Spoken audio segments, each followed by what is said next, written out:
Michel Delberg, vous avez participé aux assises organisées par l'Association pour un conseil de presse à la Sorbonne. Quelle est la position de la CFDT sur l'institution d'un conseil de presse dans la profession?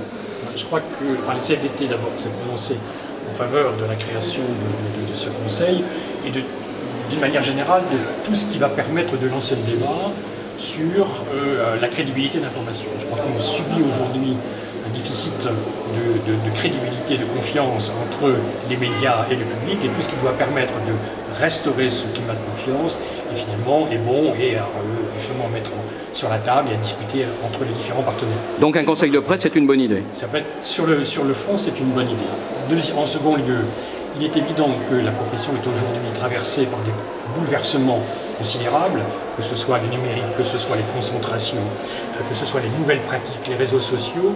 Il y a une transformation majeure qui est en train de produire des effets dans la pratique, dans les expériences des rédactions et de nos confrères. Donc il n'est pas inintéressant de se référer aux valeurs fondamentales qui sont des grands principes déontologiques admis par l'ensemble de la profession. À ceci près que si ces grands principes ont été adoptés par nos organisations, que ce soit la charte de 1918 pour le SNJ ou la charte de Munich pour la CFDT et le SNJ-CGT, ce sont des valeurs de base auxquelles nous pouvons nous référer. En revanche, force est de constater que les organisations patronales des éditeurs, jusqu'à présent, ont toujours refusé la reconnaissance de ces chartes qui instituent les droits et les devoirs des journalistes, dans lesquels nous nous reconnaissons. Deuxième point, c'est que face aux concentrations, on a tous un objectif, ce qui est de se protéger, de se prémunir contre tous les effets, toutes les pressions qui seraient exercées dans les rédactions. En gros, c'est Bernard Tapie à la Provence, c'est Serge Dassault au Figaro, c'est Bernard Arnault aux Échos, et ainsi de suite. Bref.